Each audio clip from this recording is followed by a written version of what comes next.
জাপানের টোকিওতে একটি টুনা মাছের দাম উঠেছে বাংলাদেশি মুদ্রায় প্রায় ৩৮ কোটি টাকারও বেশি, যা দিয়ে অনায়াসে কিনে ফেলা সম্ভব একটি বিলাসবহুল প্রাসাদ।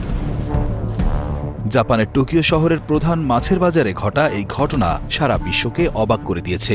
নতুন বছরের এক ঐতিহ্যবাহী নিলামে একটি বিশাল আকারের ব্লুফিন টুনা বিক্রি হয়েছে রেকর্ড পরিমাণ দামে। জাপানের বিখ্যাত সুশি রেস্টুরেন্ট চেইনের মালিক কিয়োশি কিমুরা, যিনি নিজেকে টুনা কিং বা টুনার রাজা বলে পরিচয় দিতে ভালোবাসেন, তিনি এই মাছটি কিনেছেন।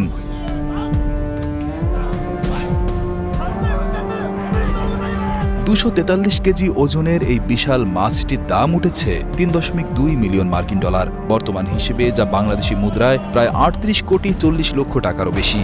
এটি এযাবৎকালে নিলামে বিক্রি হওয়া যে কোনো মাছের চেয়ে বেশি দামের রেকর্ড।